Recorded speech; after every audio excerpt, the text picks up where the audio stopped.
going through that journey of discovery, making all the mistakes, sending emails to the wrong people, having campaigns that don't perform.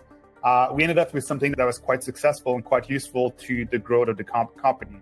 So I'm trying to make it for that initial person that is picking up, is being tasked with email. Hey everyone, and welcome to the Unlocking Growth Show, the podcast where we help businesses unlock the next level of growth. I'm your host, Gary, CEO and co-founder of Whale. You wrote the playbook on email marketing for software as a service business. If you had 60 seconds on the clock, what would that sound like? What is the playbook all about? The playbook is based on my experiences working with different SaaS businesses, helping them leverage email as a channel to be able to drive sales, to be able to drive engagement, help discover features. So basically, it takes them through the entire journey of starting from scratch, understanding the value of email, then figuring out how to actually set it up, what to get in terms of functionalities, and then building specific strategies as they move forward to test their emails, to implement them, to utilize them. And then eventually it gets into like more advanced strategies where they can help with retention, we can help with upsells, we can help with cross-sell, all of the good stuff that businesses are trying to achieve when they're trying to grow and scale and accelerate their journey. Awesome. So the title of your book is geared towards software as a service businesses. Yeah. Is that who you intended to help write it? And who specifically in those businesses were you aiming the playbook at? And for those who actually go and buy your book and read it, what can they expect from a value side of things? Yeah.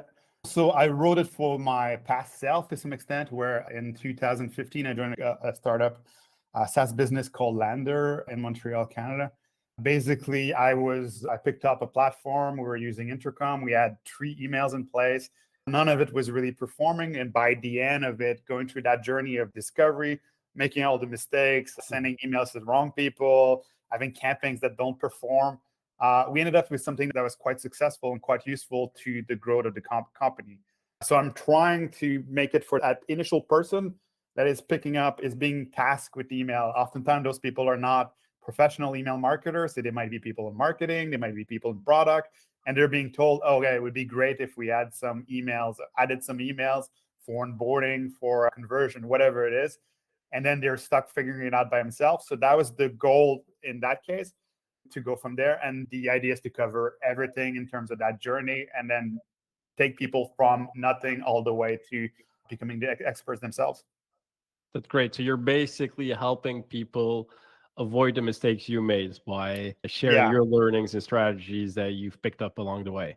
Yeah, I share a few stories in the book. At some point, we sent like 85,000 emails on a Friday afternoon at 5 p.m. to people telling them that they were going to get, like, it was an experiment. So we told them like they were going to get a free subscription for a month, but we didn't have the tech to actually do that, and it couldn't scale, anything like that. We got in trouble internally, but there were a lot of learning that came out of that. How do you actually pre-test your email, make sure that doesn't happen, make sure your segmentation is not blowing up based on the segments that you select. Sounds intriguing. So give us some of the learnings that you share with your audience in the books, because you know that we like some of the actionable advice here for the people that listen in. We're all about playbooks that help people take action. What are some of the strategies, some of the learnings, some of the challenges that people might face with email marketing and how to avoid them that you can share with us today? So as businesses become more complex and you're getting more users, more signups, more customers, more people that are converting, churning, whatever the situation is, it becomes very difficult to track like the journeys of different users, their journeys of different customers. And that was something that was really a big challenge initially, especially when you're dealing with large numbers of subscribers, large numbers of signups. It just becomes a mess. So one of the great things that we came up with, someone on my team actually came up with, is what we call the train track approach, which is basically you look at it a little bit like you look at your customer journey a little bit like a train network to some extent, where there's people that are coming in with different backgrounds, with different goals, with different journeys that they're trying to achieve. They might come in a little further down the line, they might come in a little bit earlier, and you're trying to get them on the right track as quickly as possible. And at every station, you're able to make a decision about what the next best track is for people.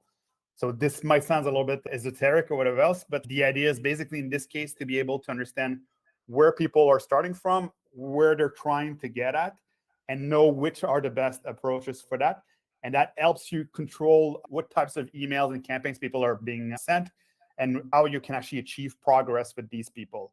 Because the issue is oftentimes when people do different campaigns is they're going to be overlapping, and then the person is going to get a scattered experience with email. They might get emails from support, might get emails from transactional platforms, received everything, might get an SMS, might get the sales guy calling them. The idea is to create that continuous experience that allows you to take the person from the station in Antwerp and get them all the way to Amsterdam the way they wanted to. I like that. I like that analogy on the train tracks. How would one define what the starting station and end station should look like? What are some of the practicalities in figuring that out? Yeah, so part of the issue is that a lot of people pick up email, for example, and they look at it from the journey starts at the sign up, or the journey starts as when we get the email address. But the reality is the journey starts whenever the person is first put in contact with the brand. So that journey might be complete